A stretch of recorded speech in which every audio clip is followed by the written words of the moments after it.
I got loyalty, got royalty inside my DNA. I got love, peace, got war and peace inside my DNA. I got poison, pain, and joy inside my DNA. Hello guys, welcome back to my channel The Fanfic Fantasy. Join us as we explore the world of fanfiction and fantasy and bring you the best story and discussions. This is the third part of What If Tanjiro Time Traveled and Became a Demon? So give this video a like and subscribe for more videos in future. So let's get into the fanfic. Zenitsu wasn't sure what to make of Kamado Tanjiro. To be fair, he wasn't quite sure what to make of Kamado Nezuko either, but she seemed to be a little easier to comprehend, if not truly understand, than her brother. Her brother who was a Hashira. Her brother who had fangs. Her brother who both sounded like and unlike a demon, both like and unlike a human.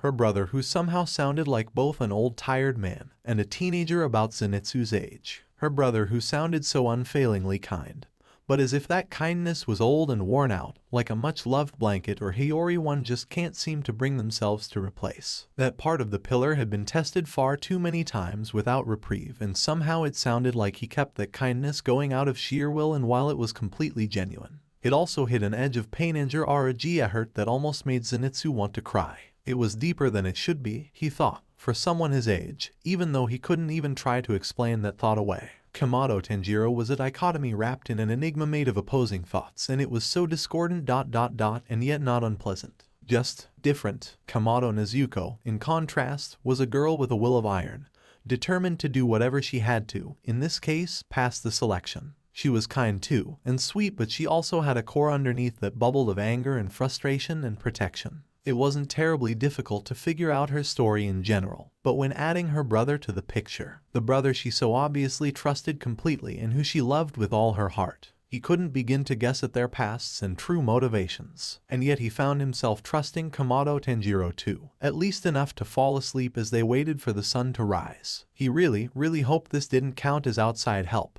but he was also in the Wisteria Forest, where demons couldn't come. And he had made it here in good time, because he'd had to run from the demons, of course, but they'd only said he had to survive, nothing more, because he does not, under any circumstances, want to do this again. But that wasn't enough to stop him from drifting off. Oi, a loud voice that sounded far too much like Kaigaku than anyone should be comfortable with jolted Zenitsu from his rest. He listened closer and heard the difference between the owner of the voice and Kaigaku almost immediately. Both of them were scary and strangely unsure of themselves, both covered that with their anger. But while Kaigaku seemed to feel that the world owed him something, this boy sounded different, more desperate somehow. He really hated that he could hear that from people. It made him feel like he was taking advantage of them. It was also why he tried to be so loud. He just wanted to drown it all out sometimes, or all the time. Not knowing so much about people would do his heart good.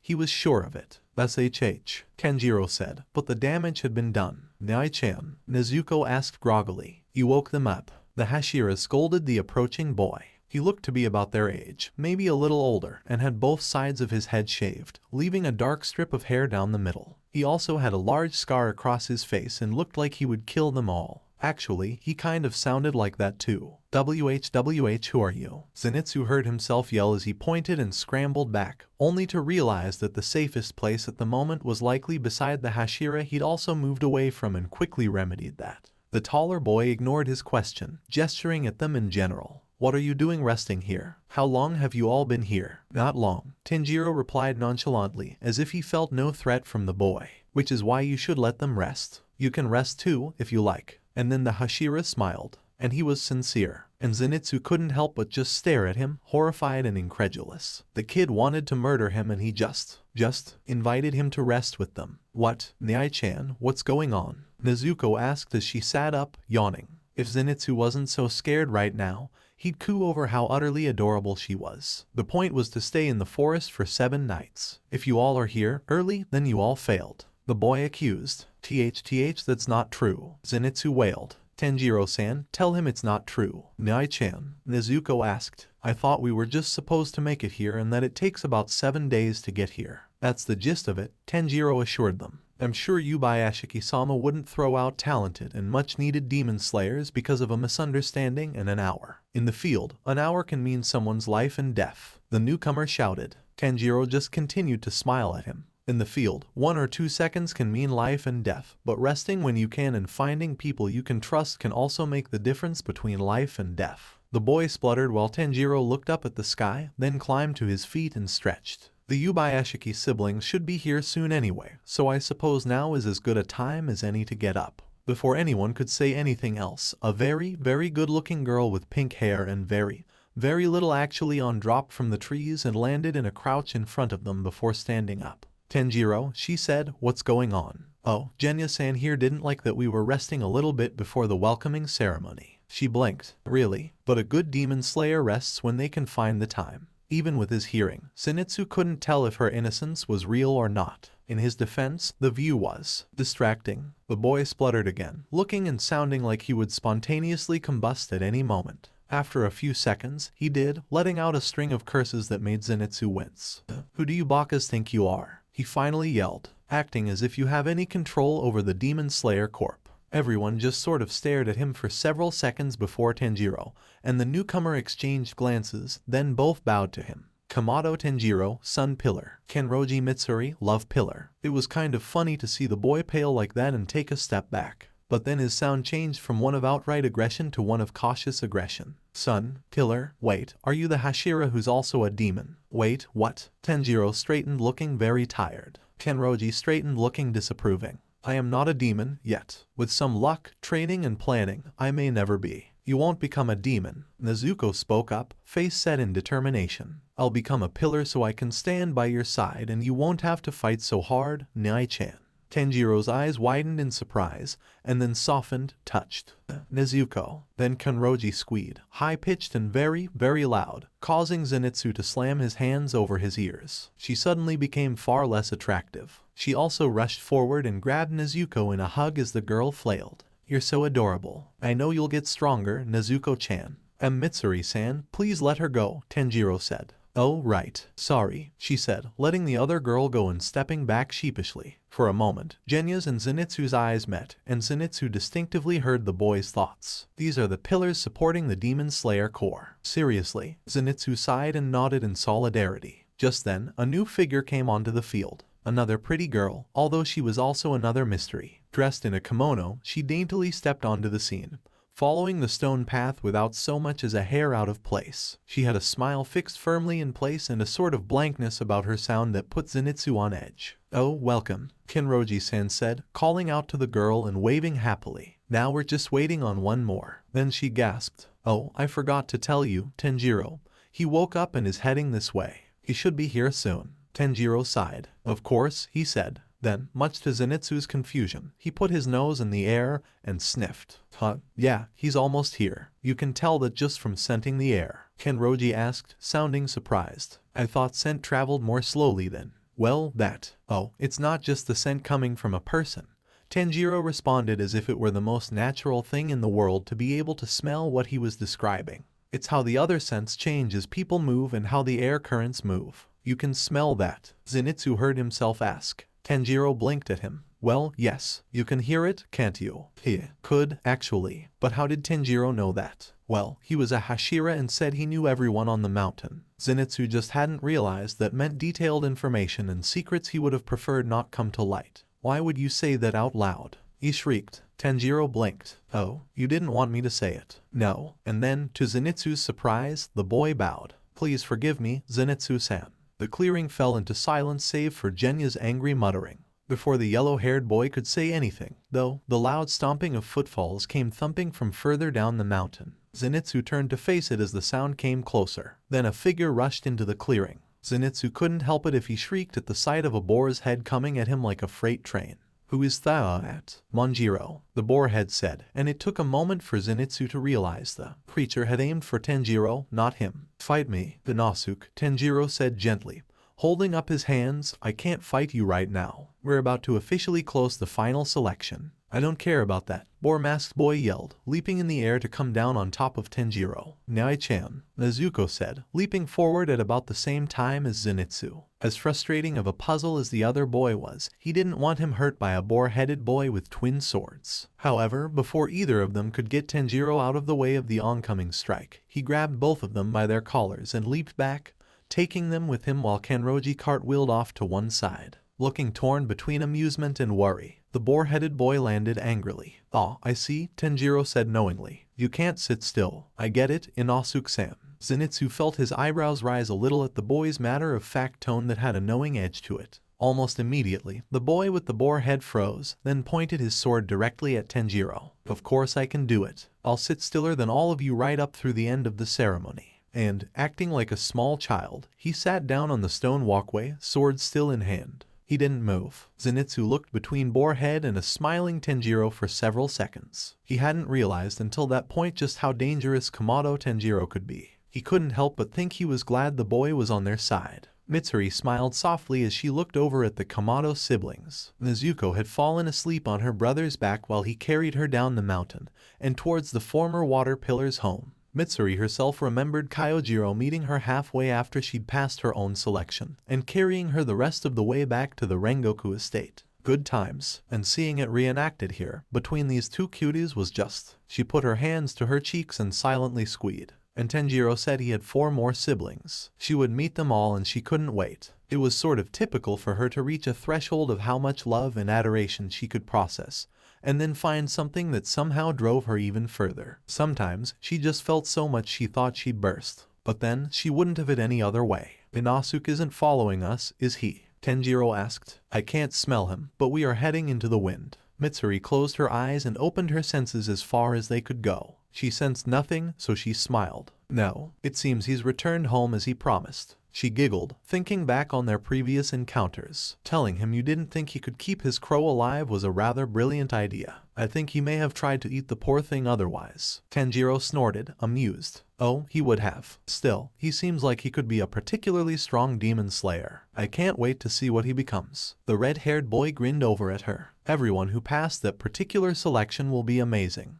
Kanu-chan is at Suguko and very good at her style, whereas Zenitsu is one of the heirs to the thunder-breathing style. And Inosuke has created his own breathing style with very little training, while Genya-san can't use breathing styles but has found a way to fight demons anyway, and Nezuko is, well, she's always been amazing." Was it just her, or did Mitsuri see the girl's cheeks darken? So she'd woken up, huh? The love pillar couldn't help but giggle and had to squash down another squee at the cuteness. Then she thought over what Tanjiro had just spoken. Genya-san, isn't he Sanmei's brother? Nothing negative from her fellow pillar, no contempt, no annoyance, no frustration. Just a genuine grin. Yup, then his grin faded. Although Sanmei-san keeps pushing Genya-san away to try and save him, not realizing he's hurting his brother more in the long run. Mitsuri felt her own mood dampen. How utterly sad. Shinazugawa Sanmei had gotten on her nerves a couple of times, but that. What kind of pain had he gone through to end up like that? Sometimes she felt she'd gotten off easy simply having been born different. Her family was still alive, none of them had been attacked by demons or eaten. But she knew she was one of the few like that in the Hashira. Shinobu had lost her whole family to demons, as had Shinazugawa. She wasn't sure what had happened to Iguro-san. But Tomioka-san had lost all of his family, and Himejima-san had lost all of his children to demons. Honestly, it looked like only her and Kyojiro of the pillars still had their families. Well, in Kamado. Thankfully, whenever she thought of that, she couldn't help but be grateful for her family and that they were all still alive. But part of her wished she could understand her fellow pillars better so she could help them more too. Yubaeshiki-sama seemed to be able to, despite having his whole family alive. But then, his entire lineage had also been cursed with such terrible sickness for as long as they could remember because of Muzan himself. Maybe that helped him be more empathetic. Or maybe he was just that amazing. It was funny. She'd honestly never seen herself going into any kind of organization like this. Not the government, not any sort of dojo, and most certainly not an underground force fighting literal demons. And yet she'd found her place here, a place she'd never thought she'd have. She wanted other people to find their place too. "I hope they make up," she finally said. What more could she do? It wasn't her place to intervene, especially seeing as she and Sanmei didn't tend to get along very well. "Yeah," Tanjiro said quietly. They walked in silence for several seconds before Mitsuri spoke again. "We could hurry faster, you know," she said. He paused and looked over at her, worried. "Do you have somewhere you need to be? An assignment?" "Oh, no, I'm fine," she reassured him. "I have a couple of days to escort you back and then I'm going to do some training and sparring with your cultivator. So I have 2 weeks before I need to be back. I was just saying." "Ah," he said, relaxing a little. "Well, I'd like to give Nezuko a chance to rest a little before we hurry on." Besides, this is nice. He gestured around them to the fields of rice outlined by trees in the distance. It was too late in the year for cicadas, but it made for a lovely scene. And warm despite the sunset almost gone in the distance. Yeah, she could see the appeal of taking their time. She opened her mouth to agree when Nezuko spoke up. You don't have to go slow for me, she said, sitting up on her brother's back. Mitsuri did think she looked better for the amount of rest she'd gotten. We can hurry home. I can even walk. You don't have to baby me, Nai-chan. Although she said it only half-heartedly, likely because while she was positive she could walk, she probably knew it would be painful. Either that, or she knew her brother wouldn't give in.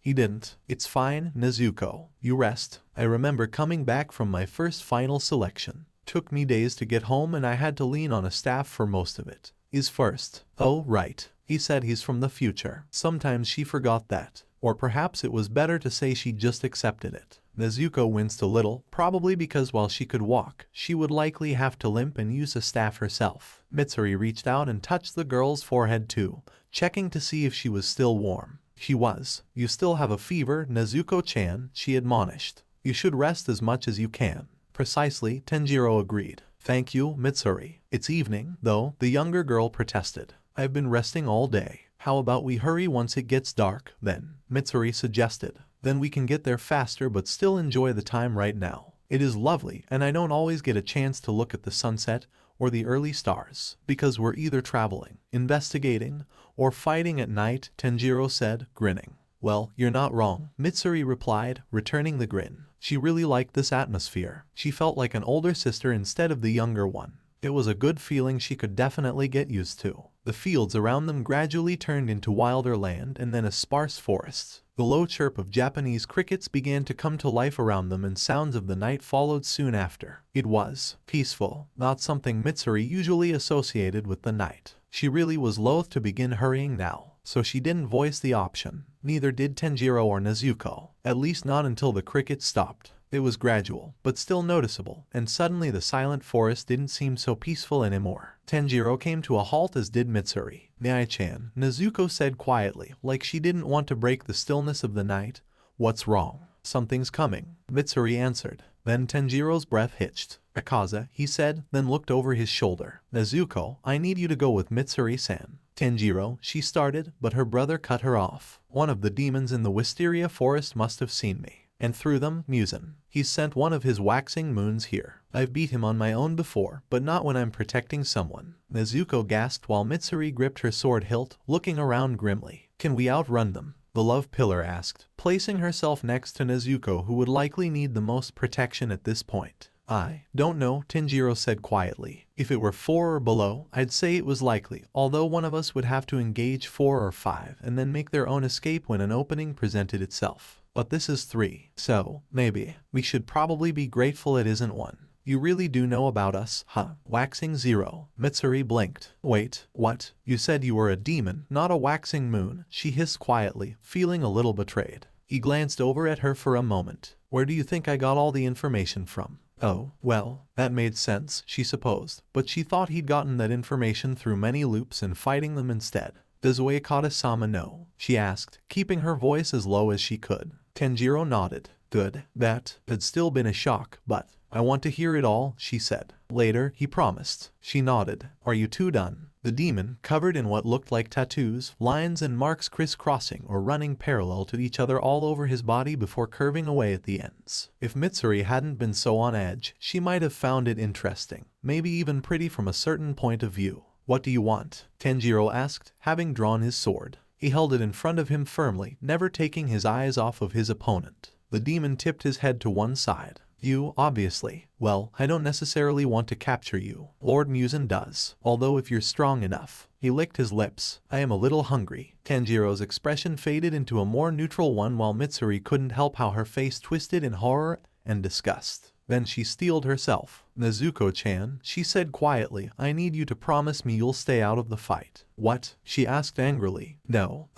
you don't understand. Mitsuri cut in, looking the girl in the eye. This is above you. It might be above me. Nezuko looked worriedly between Mitsuri and Tanjiro. We may have to run simply so we won't be in his way, the love pillar concluded. Oh, that's great, the demon said to them, smiling. It was rather disconcerting to have a demon smile at them like that. The weaklings, women and children can leave so we can fight all out. Tanjiro snorted. If you think that either Nezuko or Mitsuri are weak, maybe you should work on gauging strength. He said it with a smile, but it looked sharper than she was used to seeing on the boy's face. Akaza's smile disappeared and his eyes narrowed. Nezuko's eyebrows drew together. "Nai-chan," she said softly, having noticed the difference as well. "Well, we'll just have to see who's stronger," the waxing moon said, rotating his shoulder as if to warm it up. "If I win, I take you back to Muzan-sama. If you win, well, I've never lost to a Hashira before." Tanjiro still didn't look fazed. The world seemed to hang in limbo for a second that stretched over an eternity. Mitsuri didn't know exactly what happened after that,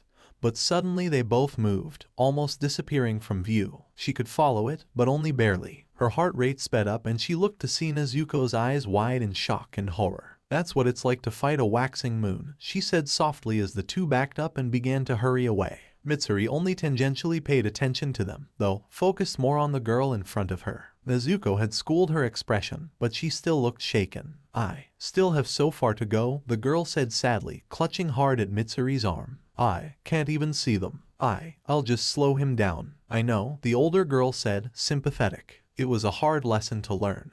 How dangerous some demons could be and how good one had to become to be on their level. "Come on, let's get out of here." Neither of them wanted to leave, but it would really be in their best interest to get away as soon as possible. Mitsuri could probably help Tanjiro, but she didn't want to leave Nezuko unguarded, not in her current state. Nezuko gritted her teeth, but followed when Mitsuri hurried away from the fight. "Use this," the love pillar said with a smile. "Use this to get stronger. Because you can and you will, Nezuko-chan." The girl didn't answer, but her hand clutched her sword tighter, and Mitsuri took that as good enough for now. They were just coming to a bend in the road when something twinged on Mitsuri's senses and she froze, holding her arm out to stop Nezuko from moving forward. From the trees ahead of them stepped a man. No, a demon. He was smiling at them with his eyes closed. It almost looked warm. Almost. He had long, blonde hair under a strange hat and wore matching robes. "Oh ho, you two really are cute. This will be funner than I thought," the demon said, then opened his eyes. Mitsuri hated to have her suspicions confirmed. His rainbow-colored pupils read waxing too. "Mitsuri-san," Nezuko said quietly, fear in her voice. Mitsuri didn't blame her. Waxing 3 had been bad enough. She struggled to remember everything she knew about the demon before her. "What do we do now?" The pink-haired girl just stood straight and stepped forward. "We fight." Because they didn't have a choice. "You don't have to fight," the demon said, as if to contradict her thought. His voice was melodic and calming. It only set Mitsuri more on edge. "You can live forever through me." He paused and looked between the two girls for a couple of seconds before his eyes focused back on Mitsuri. "Well, you can. Unfortunately, I can't kill you, my dear, lovely as you are," he said to Nezuko. It was Mitsuri's turn to grit her teeth as she took a stance, daring the man to come at her. He wouldn't take Nezuko hostage, not on her watch. "What do you want with me?" Nezuko asked. The man tapped his chin for a couple of seconds. I have a couple of options. I could take you back to Muzan-sama, or I can torture you in front of your brother. Although I don't tend to find that idea fun enough." The love pillar's breath caught in her throat. She knew that allowing Nezuko to be taken hostage would not be good. But her fear for the girl suddenly shot up several notches, because she had to face the fact that she may not be good enough. She could likely keep herself alive, probably if she prioritized escape, but while protecting an injured comrade. "Why do you want my brother?" Nezuko asked, likely hoping to stall more than anything. "Good girl." "Why?" the waxing moon repeated. "Because Muzan-sama wants to know how he became marked as one of us. There's definitely a story there, you know." Then his eyes lit up and he clapped his hands together, putting them to the side of his face in a picture of thoughtful happiness that didn't fool either one of the girls in front of him for a moment. "Or maybe you know why. Has he told you, perhaps? You can tell me and then I won't have to go after him or you anymore." Mitsuri could tell Nezuko didn't fall for that. Good. If Muzan found out that the girl's Nai-chan was from the future, he'd only redouble his efforts to capture him. "Even if I did know, I wouldn't tell you," she yelled. Mitsuri nodded at her in approval. The demon frowned. "Pity." Then he took out some golden fans. Their sharp edges gleamed in the moonlight. "Well, perhaps it's time to play." And with that, he swung his fan down hard.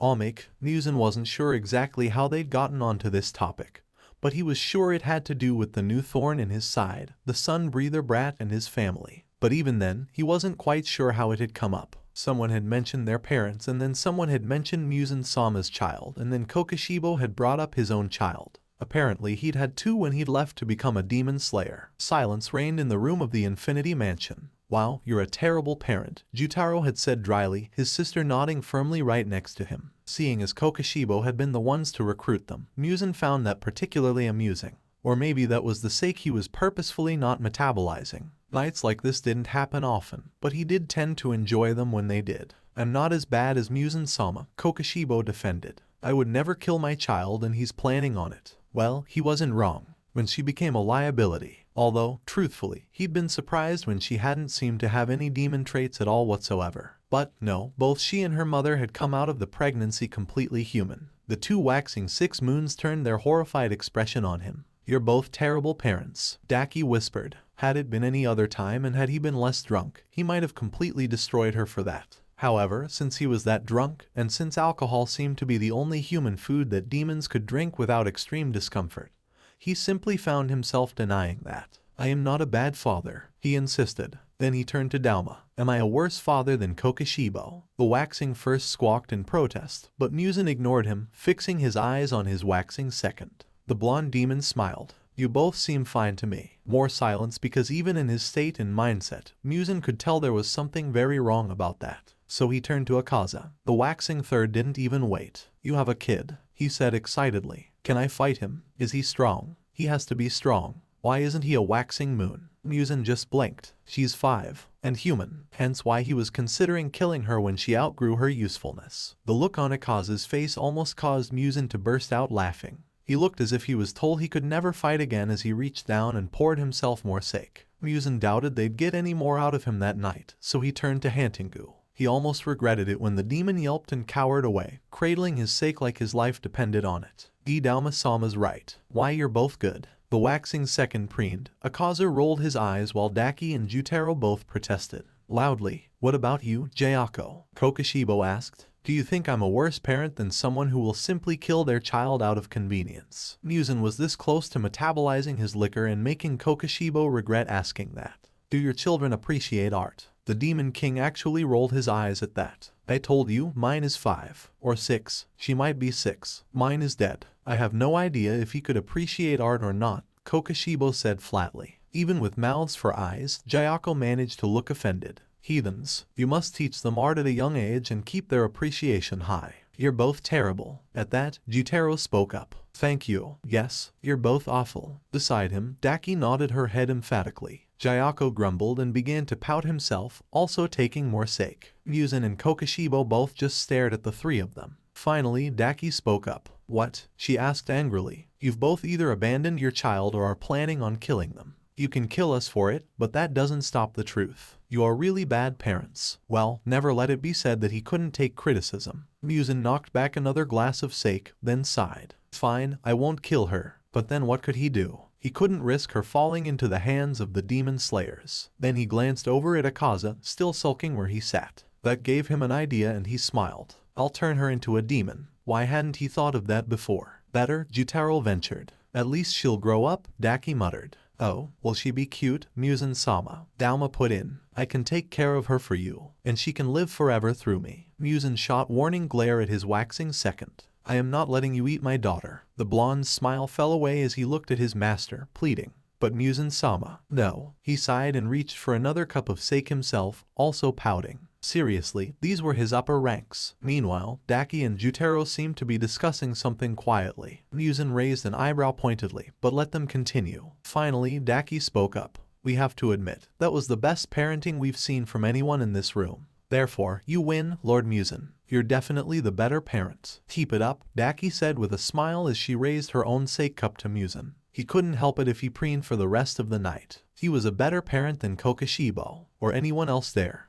Even if he had to put up with 4 pouting waxing moons for the rest of the night. Although it might be much better for everyone to forget any of this ever happened in the morning. For their continuous good health. Once Tanjiro had realized that if he intercepted Muzan after he woke up every loop, he could save his family by sacrificing his own humanity. It had become his go-to solution. Even if he hadn't remembered half of those early loops as a demon, once he'd gotten used enough to the demonic mindset and changes his body went through that he could control himself around people and keep memories of his past history he estimated around 30 resets altogether. Give or take a couple, some of them he could barely remember, and those were the loops Jiwoo hadn't found him and killed him immediately after turning. He had actively begun to try and bring Muzan down. More than once, he'd fought and been killed by a demon slayer after trying to approach them, and when he recognized how difficult it was to even get them to listen to him, he'd gone to Tameo. Unfortunately, neither she nor Yushiro were fighters. They had typical demonic stamina and strength, but that wasn't nearly enough to take on the Kazuki, let alone Muzan himself. Still, he'd found merit in studying with them and had even been able to have Tameo change his body as a demon in some loops, so he was hardly tempted to eat humans. Unfortunately, that also tended to have the side effect of making him less able to fight, and he almost always ended up being killed by another demon, often one of Muzan's personal demon servants or a Kazuki. His studying with Tameo had been interesting enough, and he'd learned a lot in those loops, but ultimately he decided to try and go Nezuko's way and sleep to gain energy. Eventually he'd stopped trying to escape Jiwoo and had begun to figure out what would get the pillar to listen to him. The pillar had seen something in Nezuko that first time, so he, unlike many of the others, was open to at least hearing Tanjiro. In several loops, he'd done his best to work with the Hashira and the Demon Slayer core, but those had almost always been stilted, awkward, and painful. Shinobu's poisons hurt, and it tended to be odds or evens as to whether a demon or a demon slayer would take him out those times. Around those loops was when he'd first begun to entertain the idea of infiltrating the upper ranks of the Kazuki. Having deeper, more personal information to give the Demon Slayer core would make those loops far easier, so he'd begun to train. He'd gotten back into his breathing style practice and had even taken some hand-to-hand fighting. It had taken him far longer than he would have liked to admit to find a way to locate either Muzan or the Waxing Moons to challenge them. But finally he had. He accomplished his goal of infiltrating and gaining more information. It hurt to think something he'd worked so hard to accomplish had been such a terrible idea. Still, he'd fought Akaza a couple of times before, in previous loops, but he hadn't been able to beat the guy until he'd challenged him that time. He'd actually expected to have to challenge him a couple of times to take the spot and had been shocked when it had worked the first time. Not something he was used to in his experiences with the time loops. The demon, angry at having been kicked down a rank when Tanjiro won, had challenged him multiple times. Half the time, Tanjiro was pretty sure he didn't care about the rankings at all, only wanting a good fight. Frankly, Tanjiro couldn't empathize with that mindset then, couldn't empathize with it now, and found it exhausting more than anything else. Still, no matter how many times he'd fought Akaza in the past, it would be the height of foolishness to think a fight with him now would be an easy win. As he traded blows with the demon, he couldn't help but be relieved that he could keep up with his foe as a human. He still didn't relax his guard, though. The biggest issue he'd have to work with was the fact he'd have to make sure to not let himself get hit by the demon at all. In the first solo fight he'd won, Tanjiro had had several issues and only barely come out on top. It wasn't unusual for him to miscalculate once or twice in following fights, but it hadn't mattered as much then because he had demon regrowth rates. This time, unless he activated his demon cells, he didn't have that safety net. He didn't allow that to phase him, though. It wasn't something he couldn't handle, and it would simply push him to grow more. He could do this. Honestly, though, he wished he could simply unleash his blood art, grab Nezuko and Mitsuri and run away. It would certainly be easier, and likely safer for them in the short term. But what about the long term? He hated being around people when he either turned into a demon or woke up as one for the first time. Even now, it was odds or evens as to whether he could control himself to a point where he wouldn't attack initially. And the idea of opening himself up to Muzan again at all, that could have dire consequences, so unless he had no other choice, he decided he'd defeat Akaza as a demon slayer only. "Wow, you really are strong," Akaza said with a grin as he leaped away, his wounds healing almost instantly. "And you're not using any demonic powers as far as I can tell. That's amazing." Tanjiro thought about not responding, but ultimately decided that Akaza was being sincere, so he should reciprocate. "Thanks," he said, smiling. He didn't show any teeth, not wanting the demon to comment on his stupid canines. "So, I don't get it. Are you a demon or aren't you? Well, so much for that. And not. Okay, so why did Muzan-sama say you'd been marked?" Tanjiro felt his fists tighten around his sword hilt before he consciously relaxed them. "Sorry, I can't say." Akaza seemed to contemplate that for a moment, rubbing his chin. "And you're really not a demon?" "No." Tanjiro shook his head, his earrings clacking against his cheeks, neck, and shoulders. It felt good to wear them again. The waxing third just grinned. "Then you should become one." Tanjiro blinked. "What?" he asked, almost not comprehending. "Being a demon is great. You should become one." The worst part is that he truly believed it. Tanjiro just stared for a couple of seconds, but could only answer with one extremely confused word. Why? The waxing moon held up his hand and began to count off on his fingers. Well, for one, it gives us strength. You already have a lot of strength, but becoming a demon would just increase it. And the best part is that it never fades. That's point number 2, it's super hard to kill demons. And point 3, you'd get to fight with me whenever you wanted to and never have to worry about dying. Well, he wasn't entirely wrong. Maybe, Tanjiro conceded neutrally, but there are some pretty serious downsides too. Demons are all subservient to the whims of a sadistic psychopath. The sun literally burns you to death and your entire existence revolves around how many sapient people you can kill and consume. Tanjiro shrugged. That really doesn't appeal to me. Instead of looking angry, frustrated or disappointed as Tanjiro had expected, Akaza looked taken aback, almost shocked if Tanjiro didn't know any better. That faded to confusion pretty quickly. Psychopath. Oh, right. It's a pretty new term from Germany, I think. He just remembered Tamayo-san speaking about it for a couple of loops. It's a pretty broad term referring to anyone who's violated legal or moral expectations, usually pretty badly. Akaza blinked. And sadistic. Tanjiro blushed a little. Someone who really likes hurting other people because it makes them feel good or fulfilled somehow. Usually, Personally, he really did not want to go further into that. It would take him decades and many loops to get the conjured pictures out of his head. It was not something he wanted to dwell on. Full stop. More blinking. And you think that applies to Muzan-sama. He said it as if it didn't compute. And that kind of made Tanjiro's heart hurt a little. Akaza wasn't book smart, but while he didn't have a great deal of learning under his belt, he wasn't stupid either. For him to not see how terrible Muzan was and the amount of denial that had to take. He was beginning to see what Tamayo-san meant by saying many demons, a large number of the 12 Kazuki in particular, were brainwashed. Yes, he said firmly. Everything about Muzan revolves around him. He doesn't care about you at all, never has. All he cares about is that he has someone to do his bidding. I would rather never become a demon because while you have a point about growing stronger and more skilled when immortal, it isn't worth giving up my ability to choose. Giving loyalty to that man who doesn't care one whit about me, or anyone else really, is not something I aspire to. It still wasn't sinking home, Tanjiro could see. If anything, the demon just looked more confused. He opened his mouth to continue, but a whiff of a scent froze him stiff. He turned to where Mitsuri and Nezuko had run off to and his breath caught in his throat. That was Dauma. What was he doing here? He never left his cult, and he already had his fans out. His eyes widened as the waxing seconds struck down. No, Tanjiro screamed, rushing forward. His distraction cost him. In the blink of an eye, a hand grabbed his outstretched wrist. A very much not happy Akaza had appeared in his view. Tanjiro barely felt his eyes widen in realization and horror. This was not good. This was very much not good. Anyone who says such things about Muzan-sama must pay, he said. That was when Tanjiro noticed that he'd put his other hand, held straight out in a chop, near Tanjiro's upper arm. He knew what was coming and could do nothing about it, so he chose to help his comrades instead. Don't breathe it in, he shouted as Mitsuri grabbed Nezuko and dodged out of the way of the ice mist. She glanced over at him, eyes wide with worry. Then Akaza shot his hand forward at such a speed Tanjiro could barely see it himself. Then the pain hit and he screamed. Mitsuri managed to grab Nezuko and jump out of the way of the waxing moon's attack. Ice. He used ice. She remembered from her study on the waxing moons. Oh, how great. The demon clapped. He dodged it very well. Then he tipped his head to one side, pondering.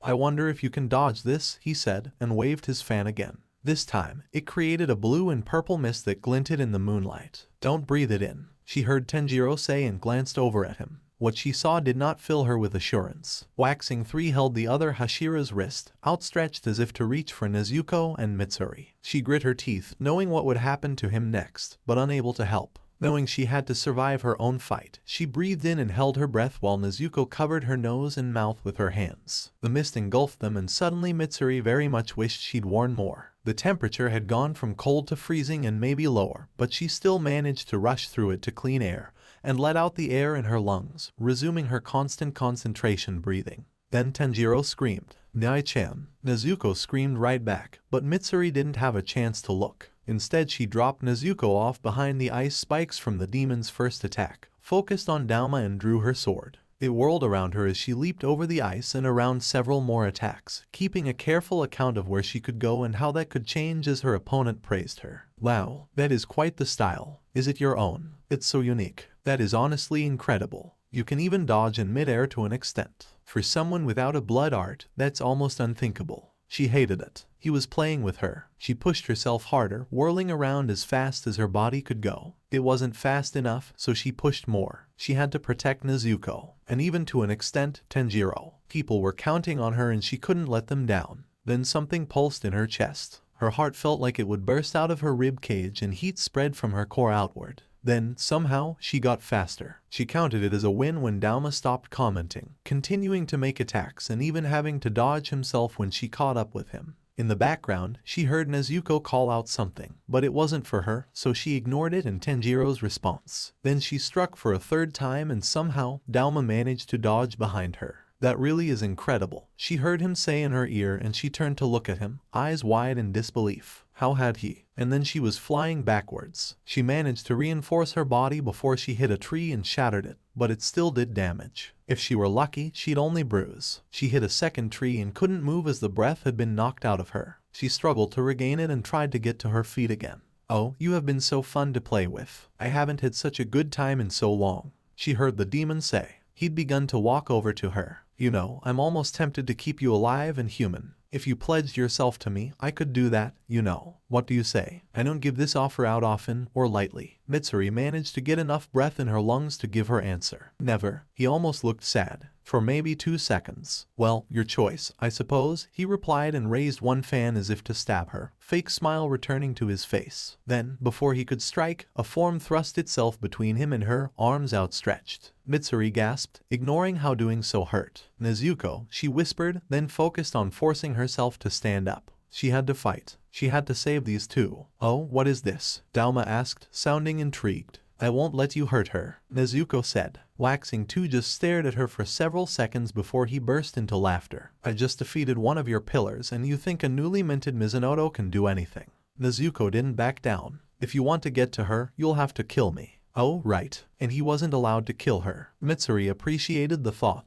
But if he captured her, Nezuko, run, she choked out, finally managing to get to her feet. Her legs shook, but she forced them into position. He can't kill me, the younger girl said, echoing Mitsuri's own thoughts. Mitsuri took a breath and went to grab the dark-haired girl's arm. Her hand closed around empty air. Somehow, Dauma had moved and grabbed Nezuko by the throat, then vanished. He appeared several meters away, pinning the teenager against a tree. Mitsuri gasped in horror and forced her breathing style past her aching lungs. That's just it, he said with the same calm, almost happy voice. I don't have to kill you. Mitsuri shot forward, pushing herself harder and faster. She had to be on time. Dauma scratched Nezuko's cheek, then scratched the palm of his hand with his thumb's claw. But I can certainly recruit you, he said. Nezuko's eyes widened and she struggled, kicking further. Mitsuri shot off a tree, gaining even more speed, but it wasn't fast enough. No, Nezuko gasped out, fingers scratching at the hand around her neck. I wonder what your brother will do now,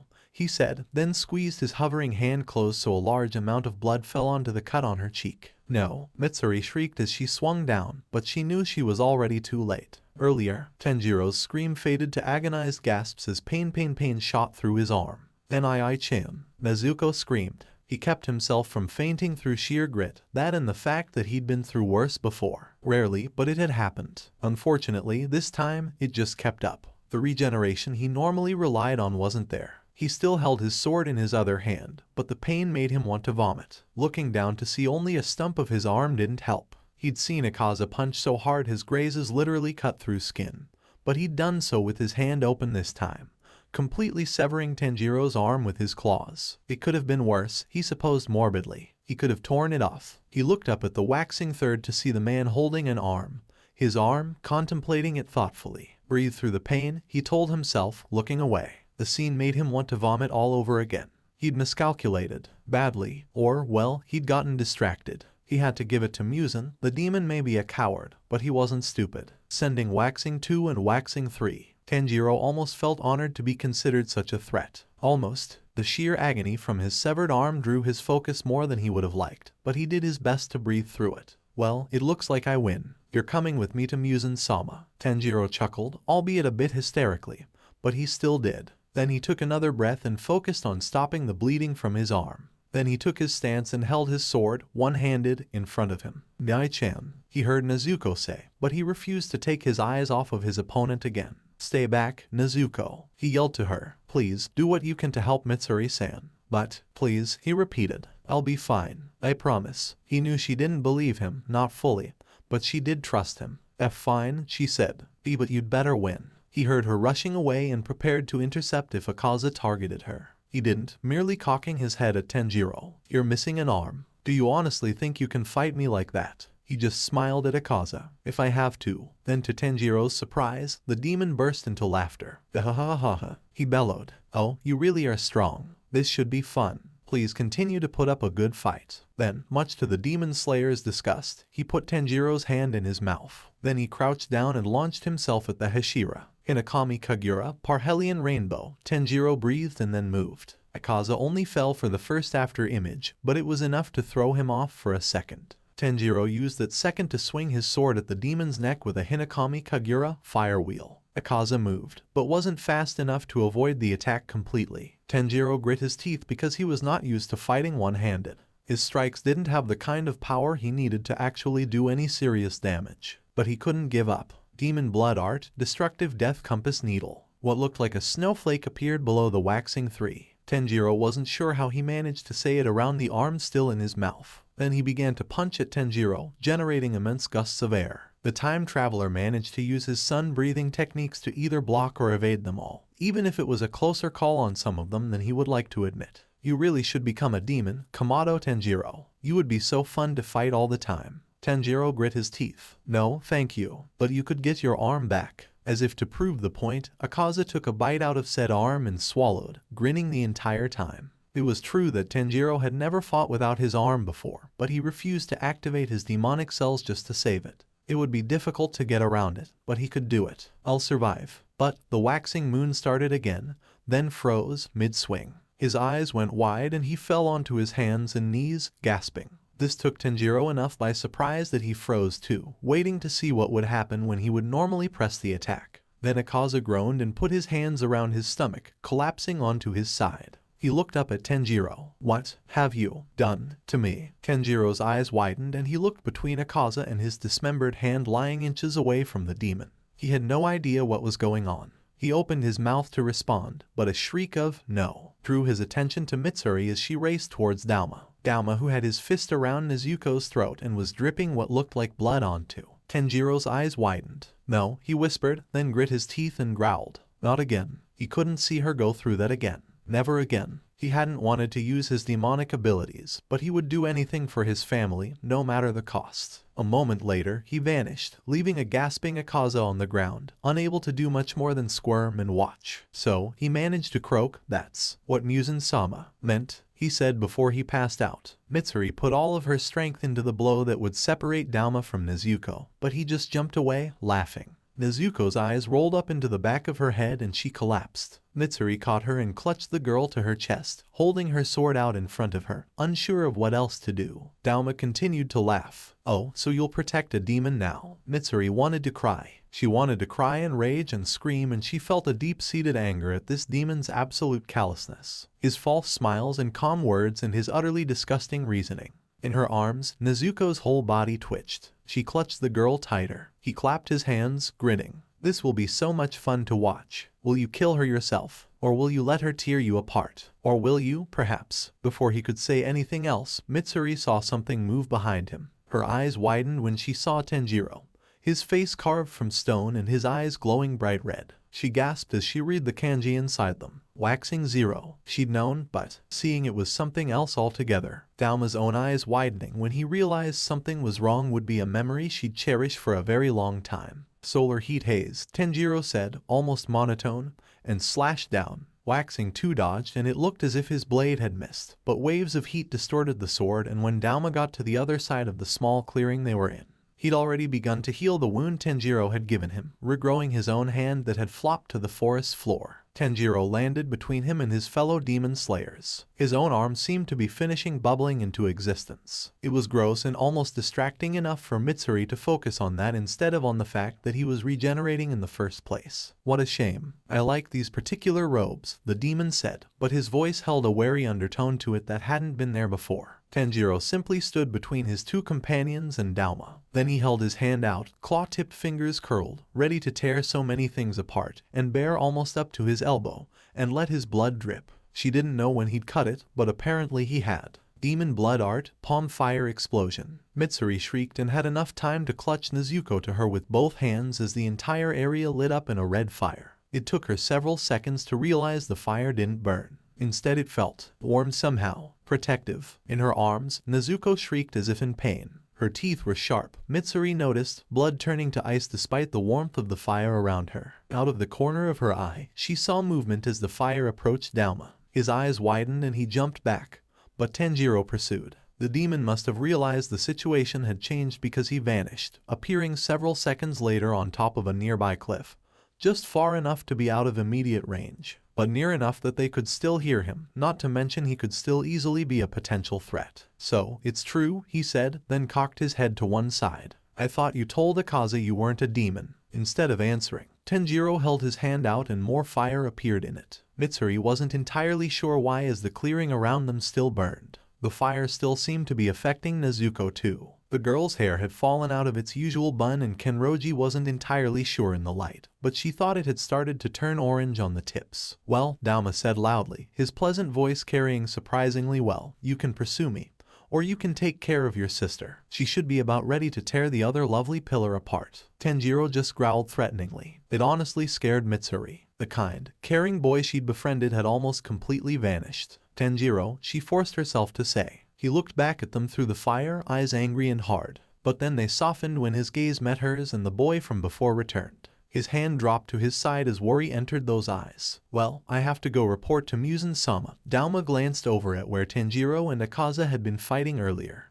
He won't be happy over the losses, but I think it's worth the information gained. "See you." With that and a bubbly wave, he vanished again. Tanjiro looked like he wanted to pursue, but instead, he slowly turned towards his companions, then rushed through the fire to kneel next to them. Mitsuri wanted to both back away and hug the boy as he began to panic over Nezuko. "No, no, no, no, no, no, no, no, no," he whispered. "The fire, it's hurting her," Mitsuri said, swallowing. Tanjiro's terrifying, bright red gaze shifted to her and then back to Nezuko. "Could I?" he asked himself, as if just coming to a realization. About what? Mitsuri didn't know. Then his determined eyes with written kanji met hers again. "Hold her tight. I have to try something." He scratched his palm again, then held his hands out, stopping inches away from his still shaking sister. Demon blood art, palm fire. She didn't really know how else to describe the fact that the fire somehow became denser. Nezuko screamed again, although this time it sounded somewhere between human and animal, back arching rigidly and fingers curled into claws. Mitsuri had long since dropped her sword in favor of holding Nezuko as tightly as she could without breaking bones. Tanjiro grit his teeth and seemed to push harder. Nezuko shrieked again and then went limp in Mitsuri's grasp. The love pillar felt her heart stop as she looked down at the girl in her arms. Tanjiro gasped and his fire went out, plunging the surrounding area into relative darkness, lit only by the moon. For several seconds, they just sat there in a sort of shocked silence. Then, ever so slowly, Tanjiro reached out and pulled up Nezuko's eyelid. The girl did not respond, but the eye color that they found was her normal dark gray, purple, at least from what Mitsuri could tell, and they looked entirely human. Both Tanjiro and Mitsuri let out breaths they'd been holding as the boy grabbed his sister's hand and held it up. Perfectly normal nails. Her teeth may have been a little long and sharper, but nothing like what they'd been only minutes before. Mitsuri doubted anyone would notice. The only thing that really remained of the ordeal were the orange, red tips of her hair. Right about then, Mitsuri broke down crying, and Tanjiro did the same, right along with her, both of them clutching at the unconscious Nezuko. Much to both Mitsuri and Tanjiro's relief, Tanjiro's eyes returned to his normal, human burgundy, with no slits or kanji. His claws stayed. She watched on warily as he stared at them for several seconds, his face unreadable, before he sighed and stood. "Mitsuri-san," he said quietly, "can you take Nezuko? I'm going to get Akaza." The love pillar blinked, taken aback. "What? Why are you getting him?" Tanjiro looked at her grimly. "Because something happened to him and I don't know what. Also, he's a waxing moon and has lots of Muzan's blood in him. I need to take him." And Dauma's hand over there to Tameo-san. "I also want to have her check over Nezuko." Mitsuri opened and closed her mouth, so many things flashing through her mind that she didn't quite know what to say. "Tameo? Who's that?" "We need to go to the butterfly estate. They can check her over there and..." Mitsuri-san, Kamado stepped forward, looking her dead in the eye. I can explain on the way. But for now, do you trust me? For a moment, she wasn't sure. She'd just seen him looking like a demon and fighting like a demon, and he had a demon blood art. But she'd also never met anyone so kind while also being so dedicated to taking down the Kazuki and Musen. And, to be honest, if he had been in league with the Demon King, he'd just had the perfect opportunity to kill or capture her. But he hadn't. Will you try and stop me from writing to Yubaeshiki-sama? She asked slowly. He blinked. Of course not. Actually, please do. I have to send a letter home to my family and Urokudaki-sensei anyway. She thought about it for a moment longer before nodding. As long as you explain, then yes, I'll trust you. For now. He looked so grateful to her in that moment that whatever doubt she had fled. He helped her to get Nezuko on her back, then hurried over to Dauma's hand, picking it up with a wince. Then he paused, outright cringed, and bent to pick up his own and wrapped both of them separately in some cloth he carried in the small pack he had on him. Then he picked up Akaza, slinging the waxing moon over his shoulder. Something was telling him to hurry. Come on, he said. We need to leave. Now, huh? Mitsuri asked, having reattached her own sword to her belt before using her constant concentration breathing to keep up with him.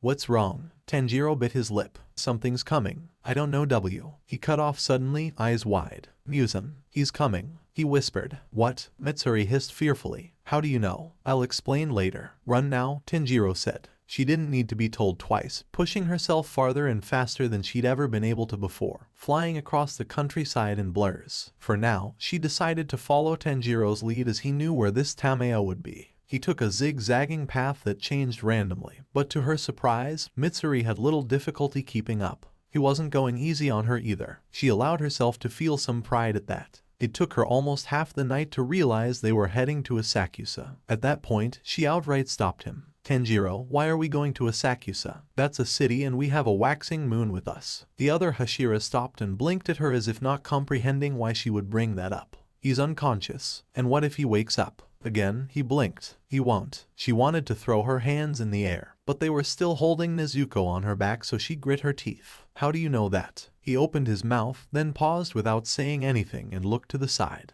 After a moment, he closed his mouth and frowned, puzzled. I don't know. Normally Mitsuri prided herself on being a happy, positive person. She knew that because of it she could come off as ditzy or even a little stupid sometimes, but she'd actually grown up in a relatively wealthy household and had a good education under her belt. She was also tired, cranky, very confused, and more unsure of her traveling companion than she wanted to admit to herself, let alone him. So arrest her if she was a little difficult at the moment. That's where we will find Tameo, he finally said. We have to go there. She's an expert on demons. Then why? She started, but stopped after a moment and took a deep breath. No matter how cranky, sore, and scared she still was, snapping at him wasn't going to help. She was still a fairly new pillar. Of course, there were things she wouldn't know yet. And Tanjiro was from the future. That was one reason why she'd agreed to following him to begin with. Look, I'm not comfortable taking a waxing moon, unconscious and captured or not, into the heart of a city. I've followed you this far and I do trust you, Tanjiro, but I won't put an entire metropolis of people in danger based on a feeling you can't even explain.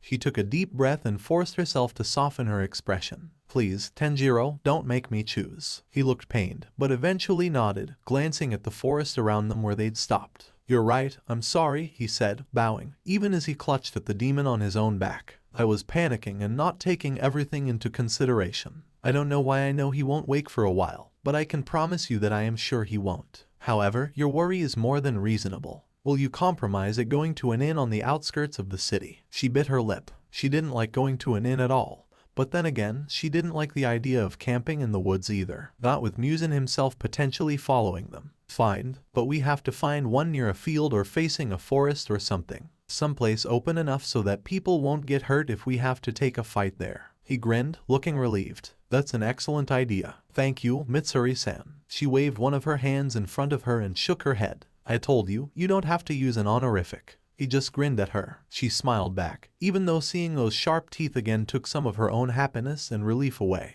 To be honest, she didn't know exactly what to do at this point except keep people as safe as she possibly could. So that was what she would do. We'd better get going, Tanjiro said, gesturing with his head in the direction they'd been going. Mitsuri nodded tiredly and leapt after him. They reached the outskirts of the city just before dawn and managed to find an inn to stay at for the coming day. One side faced a rice field, The idea of ruining a potential food supply didn't sit well with Mitsuri, but it was better than fighting a waxing moon someplace more populated. Besides, both she and Tanjiro were exhausted and Mitsuri had every intention of getting her questions answered now that they had someplace relatively safe to stay. She was the one who went into the inn and paid for the room, as her carrying a still very much not awake Nezuko wouldn't draw nearly as much attention as Tanjiro carrying a very much not awake demon. Once she entered the room, she opened a window and called to Tanjiro, stepping aside as the boy appeared there seconds later. Between the two of them, they got Akaza inside, found some futons and got him situated. The window had curtains, which they closed and then both collapsed, bodies giving out after everything they'd put them through. Eventually, though, Mitsuri sat up and faced her fellow Hashira, expression serious. Tanjiro, I've trusted you so far, and I plan on continuing to do so, but I need answers. He glanced over at her and his expression fell just a little, but he nodded and sat up, facing her. Where should I start? What was that back there? She asked. And how did you know Muzan was coming? His eyebrows drew together. Honestly, it was just a feeling I got. I think because He paused looking down at his clawed hands grimly. Because of this, I think I opened myself up to him too much. It was part of the reason why I didn't want to use that power to begin with. A couple of moments of silence before Mitsuri asked, then why did you? He sighed, one-armed against Dauma. I couldn't fight that, not while protecting you and Nezuko, and I had to drive him off before he did something worse to her. And you, and I had to save her. I couldn't watch her become a demon again. Never again. He shrunk in on himself a little and shivered. Okay, but that begged the question, you open yourself to him. She needed clarification here. Tanjiro sighed. He has a connection to every demon he's created. It's why they can't speak his name. He doesn't allow them to. It's possible to throw that curse off, but this is a new experience for me, slowly turning into a demon. It feels different than it has in the past, but I could certainly sense him. I may need time to sleep again to throw it off. Mitsuri bit her lip and glanced over at Akaza, wringing her hands. How do you know we're not in danger? Tanjiro frowned. I still don't know. I mean, there's the fact that it's daylight right now, but he glanced at Akaza. There's something different about him, and I don't know what. I can just sense it. Right now, Muzan can't find him, and I can't sense Muzan anymore, which means he's either not looking for me or he's out of range. Or both. What range? The pink-haired woman stressed. Her fellow pillar bit his lip. I really don't know. The female Hashira nodded, feeling both more worried and a little more at ease at his explanation. But then she glanced at the sleeping demon again. I'm still uncomfortable with having him here in this human filled in. Tanjiro nodded. Outside, I told you that it would be fine, that he's going to remain asleep for a while. Then his frustrated expression returned. I wish I knew how I knew that. How long is a while? Days, Tanjiro replied almost instantly. At least. She studied his face for several seconds before relaxing with a sigh. Obanai-san would kill me, but I still trust you, Tanjiro. You're like the adorable little brother I never had. He blushed so cutely and obviously, even in the dim light, that she had to withhold a squee.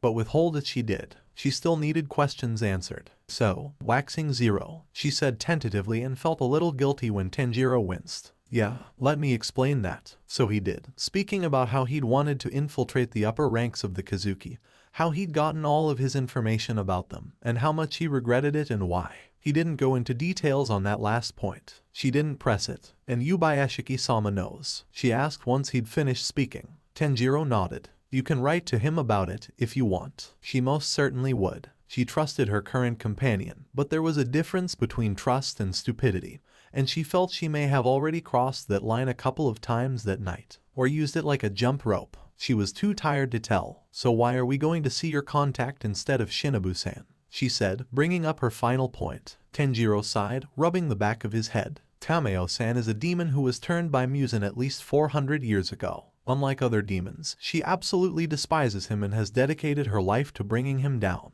In previous loops, she's been instrumental in being able to corner Muzan and has been one of my best contacts. She's very scientific and has even modified her body so she doesn't need anything more than a little bit of blood to keep her alive. And while she looks for a way to destroy Muzan, she's become a doctor to try and save as many people as she can to make up for the people she killed in her past. Mitsuri blinked. That's, she started but faded off. She didn't know what it was. Overwhelming, enlightening, shocking, unbelievable. All of the above. So, how will you find her? She finally asked, pointing out a potential flaw in his plan. You'll have to go out and search for her, but we can't exactly leave a waxing moon alone.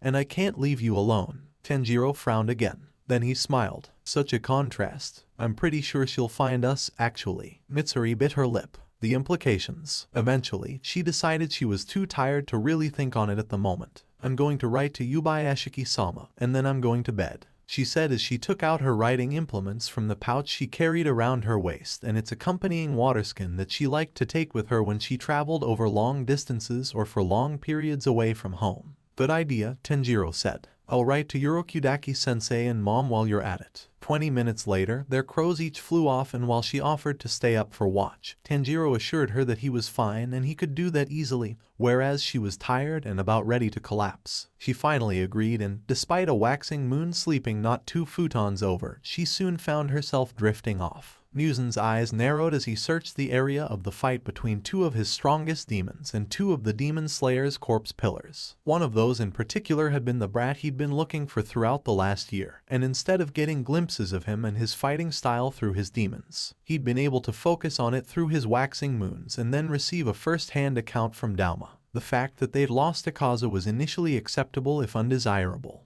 However, he had arrived at the area long before the sun had risen, and now he wished he would have taken Nakheim from her search for the current Yubayashiki estate to get him here faster. He hadn't thought he'd need to come. He'd sent his second and third strongest fighters and they'd essentially lost. They'd made that win hurt and gotten confirmation that the Kamado boy did, in fact, have a demonic form. One Musen could even sense, if only in a much smaller capacity than he should be able to, but it was there. Dauma had also recruited a hostage, except that Musen could no longer sense any of the demons from that fight besides his waxing second. His target's absence was understandable, if frustrating. The girls, less understandable but not particularly worrying. Akaza's, though, and the most frustrating thing was that even though he could sense and track them, they were long gone and he could already tell the trail wove all over the mountains. After his own inability to find the family when tracking previously, he knew he would be tracking until dawn, at least, and he'd have to be careful in case they split up or set false trails again. As of right now, he didn't have the time to do a thorough job before the sun came up. Angrily wishing he had someone there he could take his frustration out on, he knelt by a large area of blood that could only belong to Kamado Tanjiro. Then he frowned. Something felt strange about the blood. It felt both demon and human, and something about it felt extremely off-putting. A weaker demon or a pathetic human may have said they were concerned, worried, or even scared, but that was part of what set them apart as weaker beings. Still, that didn't mean he wouldn't be wary. After all, the boy's appearance in general had changed slightly. Those Hanafuda earrings, and the all-too-familiar breathing style. He wondered what that man would think, knowing his successor had somehow been corrupted by Musen. He knew who to send after the boy the next time any demon caught sight of him, and Musen would allow Kokoshibo to kill him too. The boy was just too problematic to be indulged any longer. The last thing he did before leaving the area was blow it up with as strong of a burst of destructive power as he could muster before he turned to head back to his current cover. He'd just have to make a couple of stops on the way to vent his frustration. Yubayashiki Kagaya frowned as he reread the letter he'd just received from Kanroji Mitsuri. Her description of the events were troubling to say the least. It also worried him that Kamado Tanjiro seemed to trust this demon Tameo more than the demon slayer core. And yet, he couldn't say he was surprised either, just disappointed. More in the core than Tanjiro if he were to be honest. He was also worried about Kamado Nezuko, and also very worried that his pillars had brought an unconscious waxing moon to a populated city.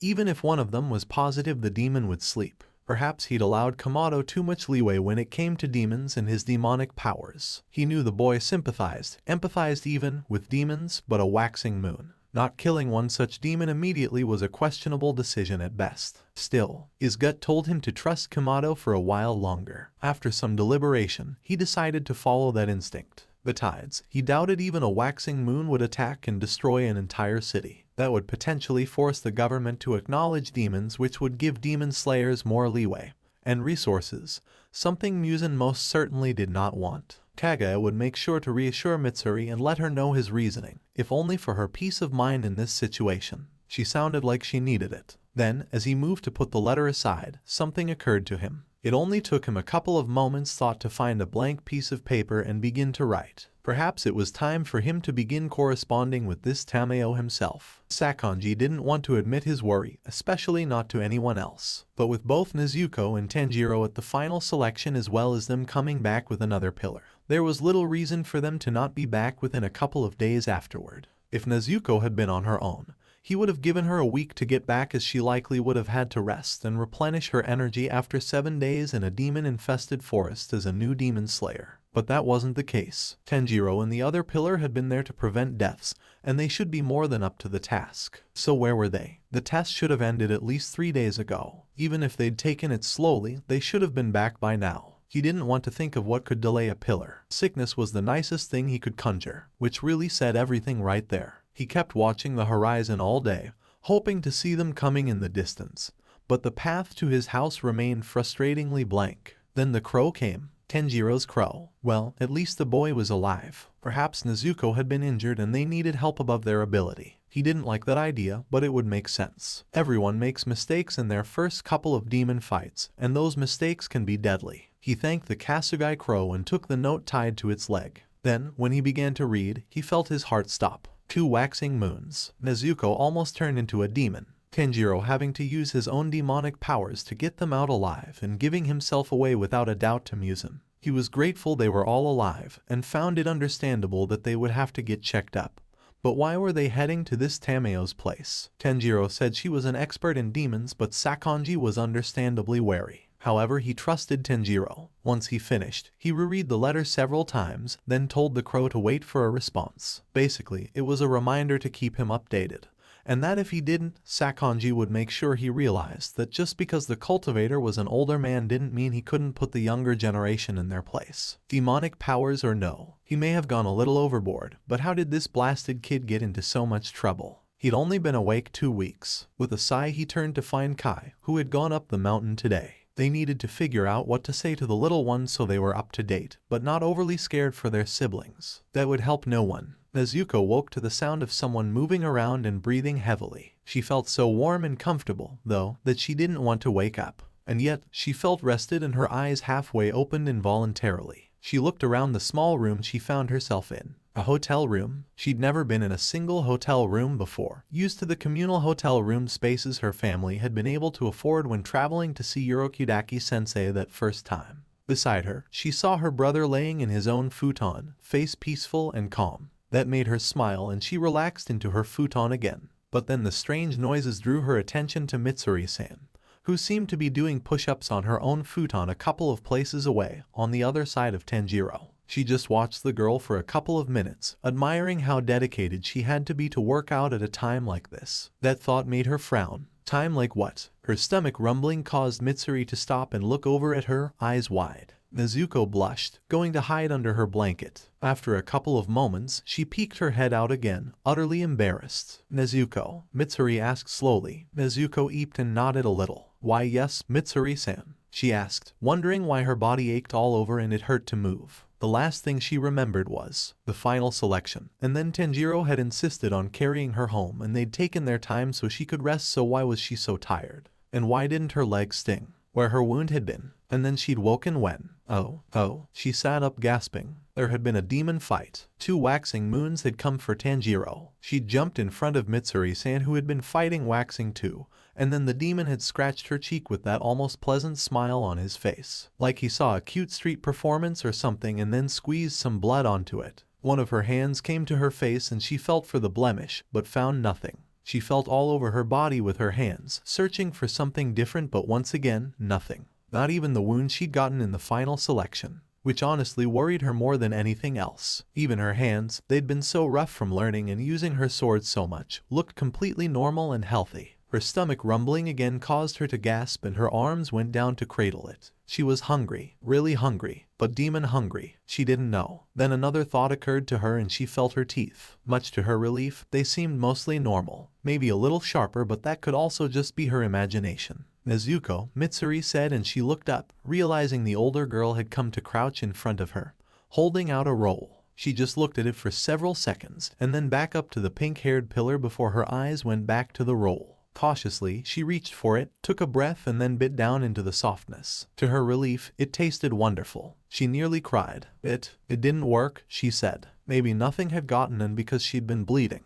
She smiled up at Mitsuri, who didn't return it. Instead, her eyebrows had drawn together and she looked pained. Mitsuri-san, Nezuko asked slowly. The woman sighed. Nezuko, it did work. You are becoming a demon. But Tanjiro used his blood art to burn it out of you. Nezuko gasped and felt her insides go cold. Her stomach sank to her knees and she couldn't help but just stare. What? She croaked. Mitsuri sighed and pushed the roll to the younger girl's lips again. Eat. It will make you feel better. Nezuko nodded and mechanically began to tear off chunks of the roll and chew them. Funny, it had tasted so good before, but now it tasted like ash. Nyai-chan had used his power on her, to save her. The power he didn't want to use. The power that turned him into a demon the more he used it. So it had been a choice between her and him. And of course he'd choose to sacrifice himself. Her stupid, wonderful, awful, amazing, terrible older brother. This time, she did cry, feeling tears come to her eyes and begin to drip down her cheeks. She tried to hold in her sobs, but it got harder with every second.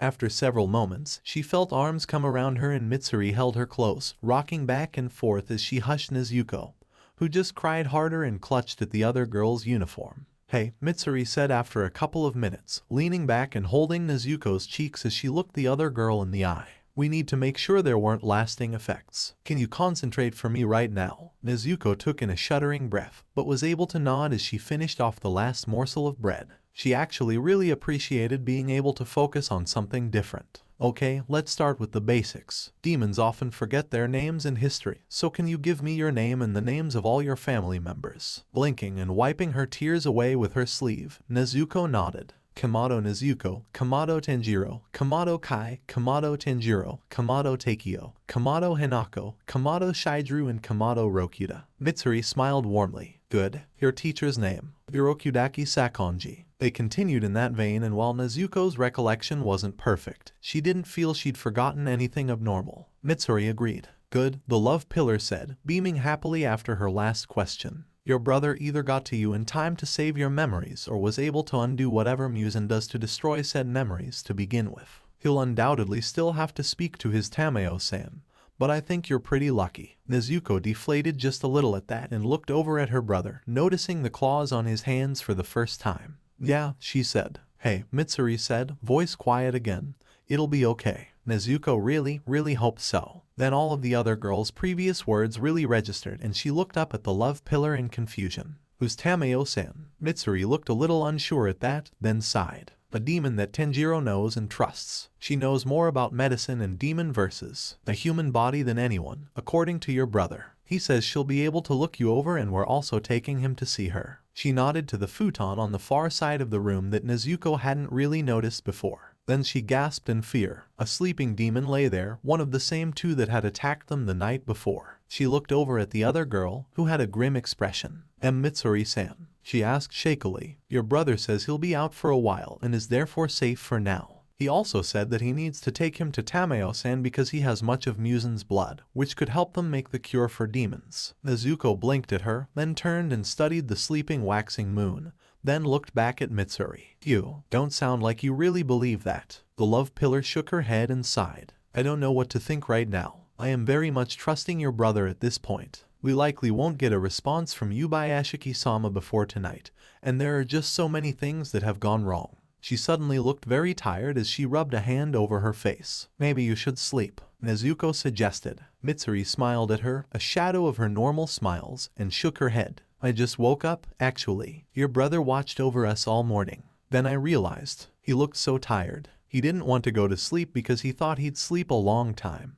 But I couldn't just let him exhaust himself, so I eventually talked him into trading places. If he has to rest a couple of days, that's nothing I can't handle. I think that's why we haven't woken him up with our discussion. She sighed, but then shook her head. Before he went to sleep, we discussed a couple of things like you'll have to be the one to go out and look for someone named Yushiro or Tameo herself, because I have to stay here and keep an eye on them. We also made sure he can still go in the sun by sticking his arm out into it. Fortunately, he didn't seem to have any problems, so there's that at least. Mitsuri-san, Nezuko frowned, staring at something that had caught her attention. There's a mark on your neck. The other girl blinked, obviously not having known that. A mark? Yeah, it was covered by your shirt, but when you moved just now I saw it. It looks like 2 hearts. And leaves, I suppose. Mitsuri just blinked at her. Hearts and leaves. She put a hand to her neck. But I've never gotten a tattoo. She looked so distressed Nezuko felt bad for bringing it up. I'm sure it's nothing, Mitsuri-san, she said gently. We can ask Tanjiro when he wakes up if he knows anything. Maybe his fire gave it to you. The love pillar blinked and then forced a smile. Yeah, you're right. Nezuko didn't really know what to do to get that sad look off of the other girl's face, so she went to stand up. How about I go get us some food? She asked. Judging on what time it is, there should be some stalls I can go to. I know there are ramen carts and udon carts and meat skewer carts, and I saw something called taiyaki that I'd like to try. And suddenly the older girl looked as if her birthday had come early and she practically drooled. Oh, Nezuko-chan, would you? She asked, stars in her eyes. Nezuko smiled. She hadn't really meant to garner that reaction, but she'd count that as a mission accomplished. Sure, what would you like? Everything, Mitsuri said with an enormous grin. The newly minted demon slayer blinked, taken aback. Everything. Mitsuri sheepishly rubbed the back of her head. Well, I was born unnaturally strong, you know, and so my body seems to require more food because of it. Nezuko blinked again, but then relaxed and smiled. I don't know how much I can carry back here, but I'll get us a bunch of food. Oh, here, Mitsuri said, pulling out a small coin purse stuffed to the brim with cash. Nezuko noticed once she opened it. She gasped. Mitsuri-san, I can't take this, she said softly. You're buying me food, and I know how much I can eat. The pillar waved Nezuko off. Just promise to bring back as much as you can and we'll call it even. Oh, and make sure to get some of that taiyaki. I've had it before and I think you'll like it. Nezuko thought about protesting again, but eventually decided she'd better not. Thank you, Mitsuri-san. The other girl beamed. You can drop the honorific and just call me Mitsuri. I already feel like I'm kind of your big sister right now. Nezuko returned the large smile, feeling warm inside despite the rather horrible week she'd had. Okay, Mitsuri, she said with a quiet giggle and began to wave her hands through her hair that must have fallen out of its usual bun. Normally she'd put it up again, but it would take a little bit and she wasn't sure if she had the right. Her eyes caught on something unusual and she paused, grabbing her long locks and holding it up so she could examine the ends. They were brown, almost orange. What's this? She asked. Mitsuri shrugged. I don't know. Maybe it was because of the fire. I think it looks really cute though. Nezuko wasn't sure she agreed, but after a moment, she decided she did not want to deal with it at the moment. So she just let it drop and nodded, hoping she sounded more sure than she felt. Yeah, Tanjiro's fire. That's what it has to be. Anyway, I'm off, she said over her shoulder, waving as she turned to walk away. Be safe, Nezuko. Nezuko grabbed her sword and placed it so it was hidden under her haori. I will, she assured, then hurried out of the room, shutting the door behind her. She stood there for several seconds, her head resting on the cool wood. She forced herself to breathe evenly, not wanting to think about her strange hair color or Tanjiro using that power of his or the fact that they'd brought a waxing moon to an inn in a fairly large town, or how her brother had just slept through their rather emotional conversation. So she eventually just stood straight and strode out, determined to accomplish her task. She came back almost an hour later with several baskets full of food and she'd only had to stop one pickpocket, so she'd call it a win. Neither Tanjiro or Akaza woke that night, but Nezuko went into the city to look for the two demons they'd apparently come to meet. To her dismay, she did find some demons, and more thugs than she would like to admit, although they were surprisingly easy to handle with the breath of water style,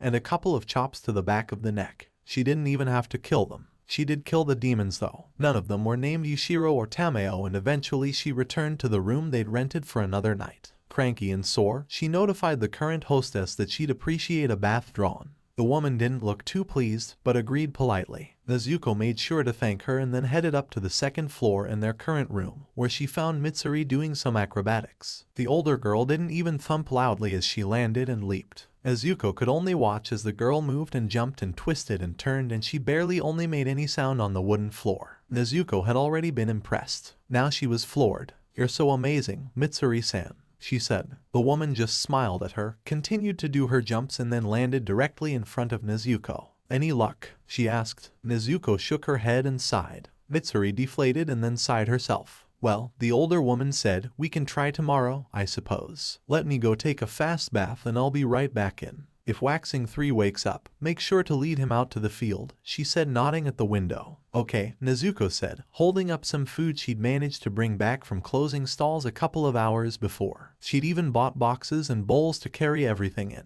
Mitsuri looked like she wanted to cry from gratitude. Or I could eat and you could take a bath. The younger girl snorted softly, then chuckled. Okay, save some for me though. Of course. Mitsuri grinned. Nezuko scrubbed herself clean, feeling slightly bad that some of the hotel hosts and hostesses had to stay up so late to get her water and fill the tubs. Then she went back to the room, ate what Mitsuri had left while the older girl took a bath herself, and then went out to the well to wash the dishes and finish her nightly routine. It was very late indeed when she finally went to sleep. She woke at almost noon the next morning to her brother's sleeping face again and Mitsuri's happy greetings. She sent Nezuko out for breakfast, and after they ate, the older girl slept the afternoon away while Nezuko went through her own exercises as best she could. It wasn't a large room, and her respect for Mitsuri went up even further. She had to go and speak with the innkeeper about potentially staying one more night, but they seemed pleased to have their group there, and the inn wasn't full, so he happily let them stay. She made it back to the room just in time to see Mitsuri waking up and explained everything to her. The pillar definitely approved. She sent Nezuko out for their lunch so she could prepare to head out and continue to look for Tameo that night. Fortunately, when she returned, she saw a very tired Tanjiro sitting up in his futon.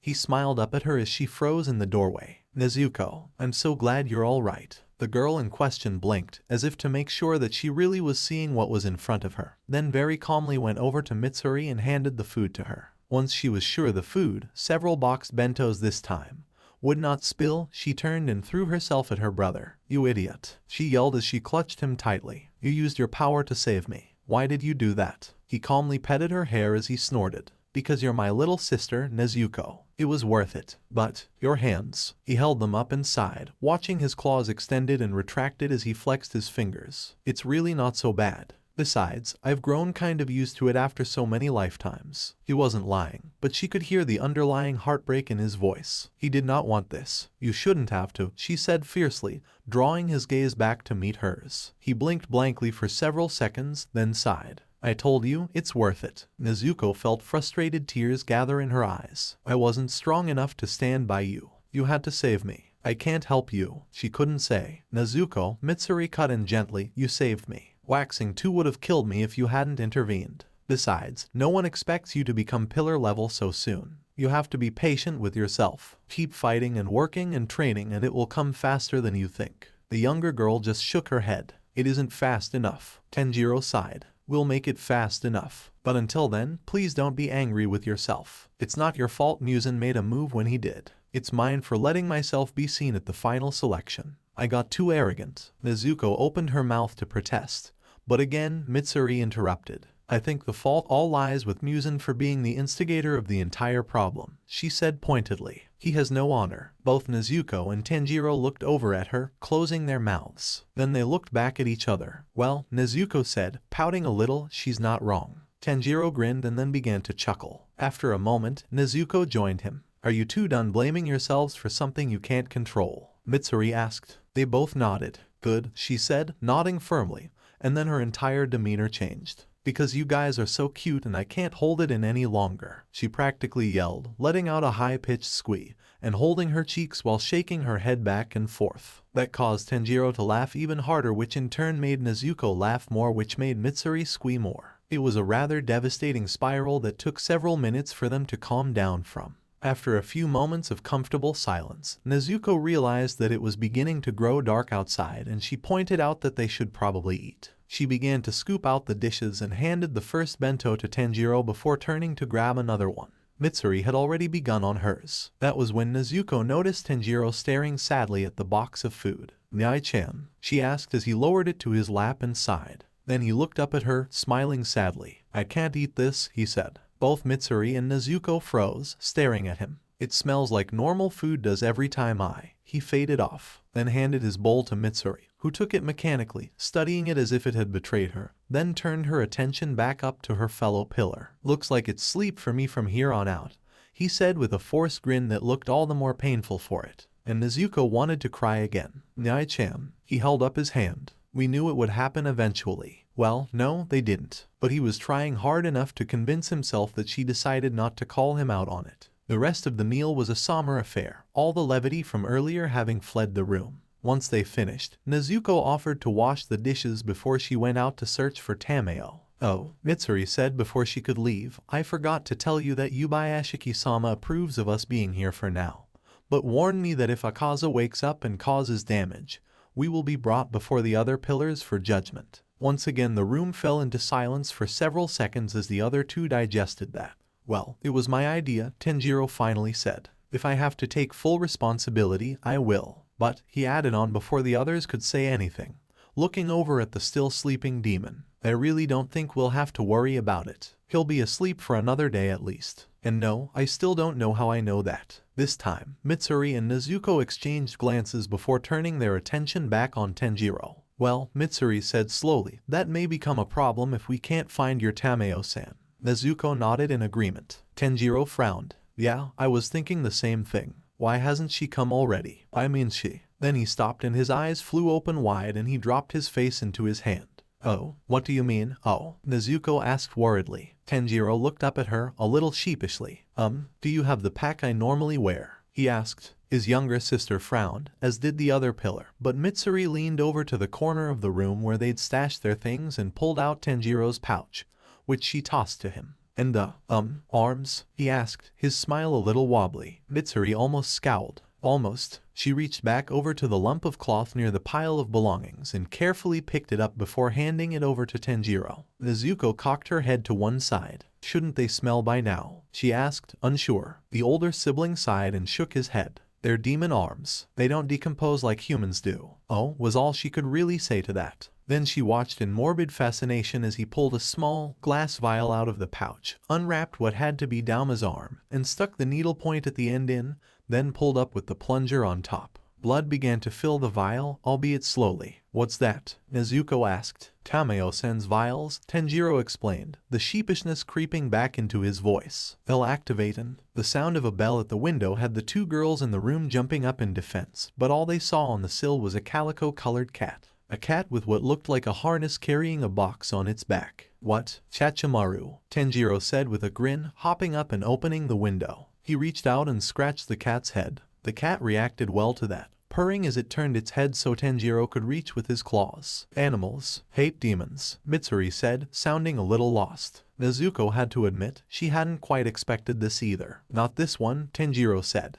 Besides, I'm still not fully demon. He held the vial out to the cat, fixing it inside the box the cat carried. Then he leaned down and looked it straight in the eyes. Can you please tell Tameo-sen that we have even more here and need to find her again as soon as possible? It's very important. The cat cocked its head, then meowed as if in affirmation and then it disappeared, Nezuko muttered. Yup, that's Tameo-sen's familiar. I think it's part of her demon art but don't know much beyond that. Anyway, we just need to wait for her now. It was Nezuko's turn to drop her head into her hands. Nai-chan, did you really forget to actually tell her you're coming? He looked sheepish again. To be fair, it's been a little while, and we didn't exactly plan to come. Mitsuri giggled, a hand over her mouth. Nezuko just groaned. A knock on their door not even an hour later had Nezuko scrambling to pull it open. Outside stood one of the hostesses, who bowed. A young man named Yushiro has come and asked after the guests in this room. Nezuko blinked at her, but looked back at the now open curtains. It had just gotten dark, she supposed. Still, that had been faster than she'd expected. Thank you, she said, returning a bow of her own. The hostess nodded, then turned down the hall to attend to her duties and Nezuko shut the door. I'll take a kaza, Tanjiro said, standing up and stretching. If Yushiro wants to fix one of his papers so no one will see me carrying a body down the streets,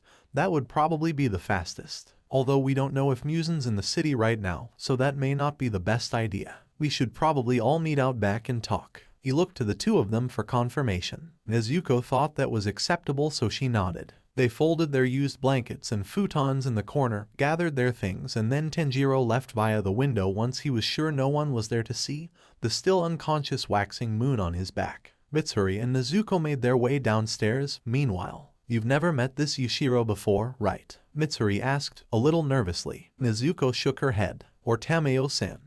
The love pillar voiced, and they fell into silence. To be honest, Nezuko had imagined a creepy-looking person that may or may not have resembled her idea of a ninja. What they got was a boy. A very angry boy with hair color almost as unusual as Mitsuri's. He took one look at them, frowned, and said, "Follow me. Will we return tonight?" Nezuko found herself speaking up. We need to let the innkeepers know if not. The boy's frown deepened. I don't know. If I had my way, you wouldn't be coming to see Tameo-sama at all. With that he walked outside. What a rude boy, Nezuko said, a little offended. She glanced at Mitsuri who frowned. I'll go and let them know we may not be returning. Although it was obvious she did not like the idea of staying wherever this boy would take them. Nezuko didn't blame her. While Mitsuri spoke with the hostess, Nezuko took a deep breath and walked outside. The boy stood there with his arms folded, tapping his foot impatiently. "Where is Kamado Tanjiro?" he asked. "He was supposed to be here. He's out back. He has one of the waxing moons and thought it might not be the best idea to stand in full view of the road," she said, nodding to the heavily traveled dirt path just a couple of meters away.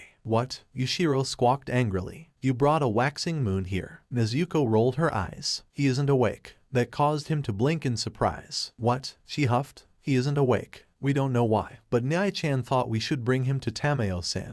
"Kenjiro's this way," Mitsuri said, coming up to them. "We can explain more there." Yushiro didn't look happy about that, but he still followed them around the side of the house. They found Tanjiro standing there with his eyes closed and Akaza still over his shoulders. "Nyai-chan, we brought Yushiro-san to you," the boy said, then stomped right up to Tanjiro. "And you brought one of the 12 Kazuki here. You know Muzan can find any of his demons if he tries hard enough, especially one of his." "He can't," Tanjiro said, sounding almost distracted. "Not with this one. I don't know why, but that's why I need Tameo-san to look at him. That's far too dangerous," Yushiro hissed. "It is," Tanjiro agreed, much to Nezuko and Mitsuri's surprise. "But not for the reasons you think. I'll be right back." With that, he dumped Waxing 3 onto Yushiro, then leaped back up onto the roof, disappearing from sight. Mitsuri and Nezuko exchanged confused glances. "I'll go after him," the older girl said. "What about this guy?" Yushiro practically screeched. Mitsuri paused, biting her lip. Fortunately, she didn't have to make a decision, as not seconds later, Tanjiro came back, sheathing his sword. "Muzan knows we're here. Or," he paused, "he must know that either Nezuko or Mitsuri is here. If he knew I was here, we'd likely have to fight Waxing 1.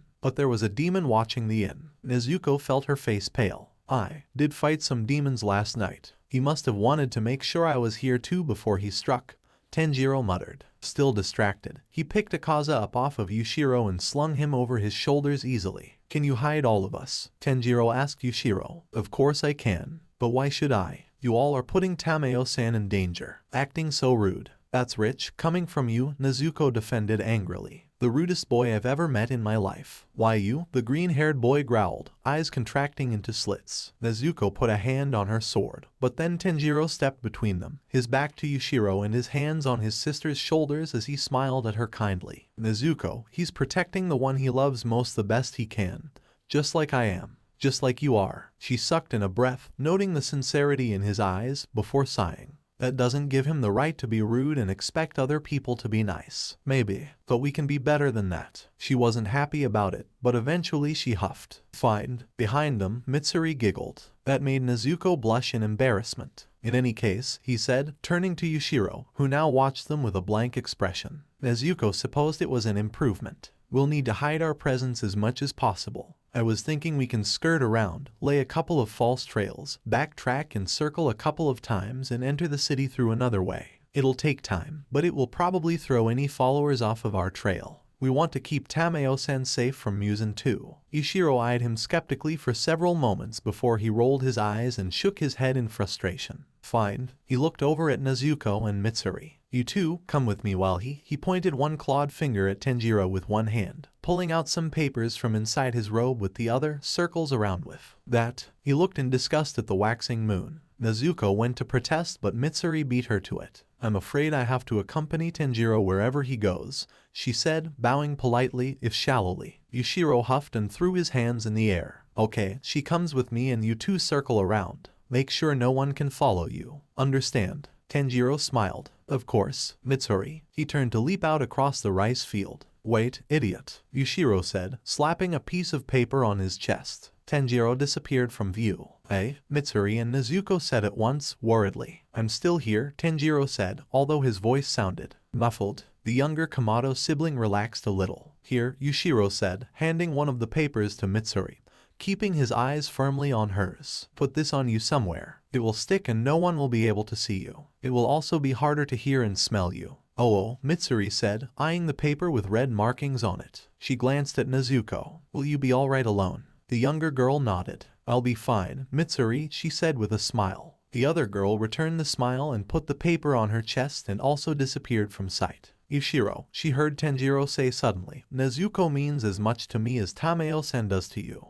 Please, protect her. Nezuko huffed. I don't need protection. Nai-chan, she said, irritated. Then she felt something on her head, ruffling her hair. I know. That doesn't mean I don't worry. The youngest demon slayer huffed and turned to where she'd last seen Mitsuri standing. Mitsuri-san, Tanjiro is my brother and means everything to me. Please protect him. Tanjiro squawked. Nezuko smirked. Mitsuri squealed. Yushiro pinched the bridge of his nose. We'll be off now, Tanjiro said after a moment. Wait, can you see each other? Nezuko asked curiously. See for yourself, Yushiro said, handing her a piece of paper. Nezuko stared down at it for several seconds before she put it to her chest, where it stuck. And then she could see Mitsuri and Tanjiro as well as Akaza, looking ready to head off into the rice fields. She hoped they didn't get too wet. I'll meet you at the Rokusha Izakaya in 2 hours, Yushiro said. Will there be enough time? Tanjiro nodded. Be safe, Nezuko, her older brother said, before launching himself into a run that then turned into several leaps,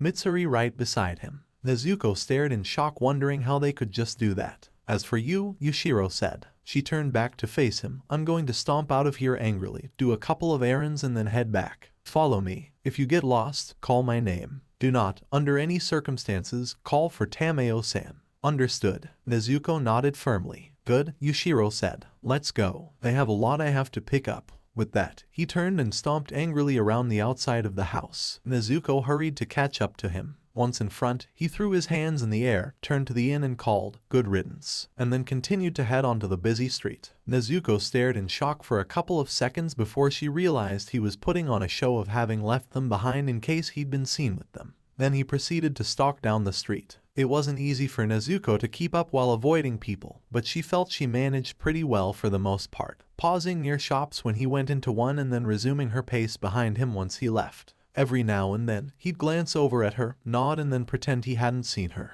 It took them over an hour to finally reach a wall in an empty neighborhood. He paused, looked back at her, then all around. Follow me, he finally said once he was satisfied. Then he walked through the wall. Nezuko could only really blink at where he'd gone before she steeled herself and walked in after him. Instead of running headfirst into said wall, she passed through it and came out on the other side into the yard of a large mansion. Yushiro stood there, still looking impatient as he held out his hand. She blinked at it, then looked up at him questioningly. My paper. Those aren't extremely easy to make. Oh, she replied and quickly pulled the paper away from her clothes. It came off fairly easily, which made her wonder what had made it stick in the first place. He took the paper from her, eyed her up and down with distaste before shaking his head and going inside. Yushiro, a soft voice called out once the door closed. Did you bring our guests? The green-haired boy huffed a little as he stomped into a room and then bowed at almost a 90-degree angle. I only brought one for now, Tameo-sama. They were being watched and we had to take measures. Nezuko followed him into the room where he faced a very pretty woman dressed traditionally. Nezuko also bowed. Kamado Nezuko, Tameo-san, she said politely. Beside her, she heard Yushiro grumble something, but he said nothing aloud. She wondered what she'd done wrong.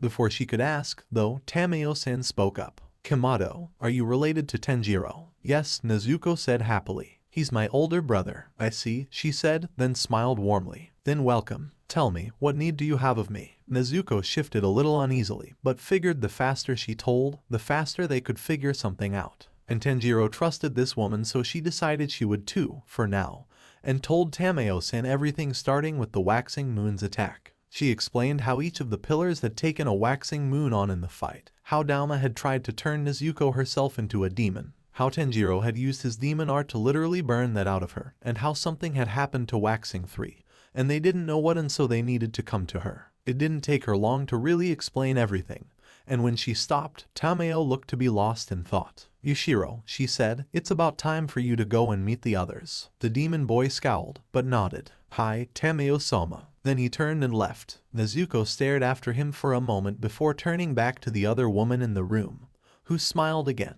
I'm assuming that he wants me to look you over and make sure there aren't lasting effects beside your hair. And my teeth, Nezuko said, opening her mouth. They feel sharper. I also crave meat more. Tameo said before she stood and returned with what looked like a long, wooden tube. Let us start then. I need you to breathe in while I listen and then we'll start doing some tests. Is that all right? Well, that didn't sound too bad. So she nodded, albeit a little hesitantly. Very good. Let's get started, the woman said with a smile. Omake, Mitsuri bit her lip as she and Tanjiro rushed through the trees. They were being followed, and they both knew it. It would only be a matter of time before whoever would catch up with them. And what if it was another waxing moon? Mitsuri, Komodo said quietly. I am going to stop and confront whoever is following us. We might need backup, though. So, here. It was the second method I had of summoning Yushiro. He tossed a scroll to her, then transferred the still sleeping waxing third to her back. Then he withdrew his sword and held it in front of him as he faced back the way they'd come.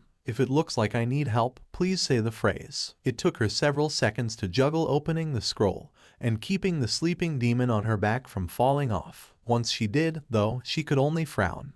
Why would this? It's a waxing moon. Tanjiro hissed suddenly. We need Yushiro here to tweak his papers if we want to avoid a fight. Mitsuri gulped, frowned at the scroll, then sighed. Kameo-san's ages. She faded off, and they waited for several terse seconds. Then, suddenly, the demon boy arrived. Someone defiled Tameo-sama's name. Who has chosen death? Your Tameo senses are as strong as ever, Tanjiro said. But we need you to tweak these. We said nothing terrible about Tameo-san. Promise. The boy just frowned, but eventually walked over to Tanjiro and began to fiddle with the paper. Meanwhile, Mitsuri face-palmed. Thank you for watching. Make sure to subscribe and hit the notification bell so you never miss a video. And comment down your opinion on this video. Thanks for stopping by and I'll see you in the next one.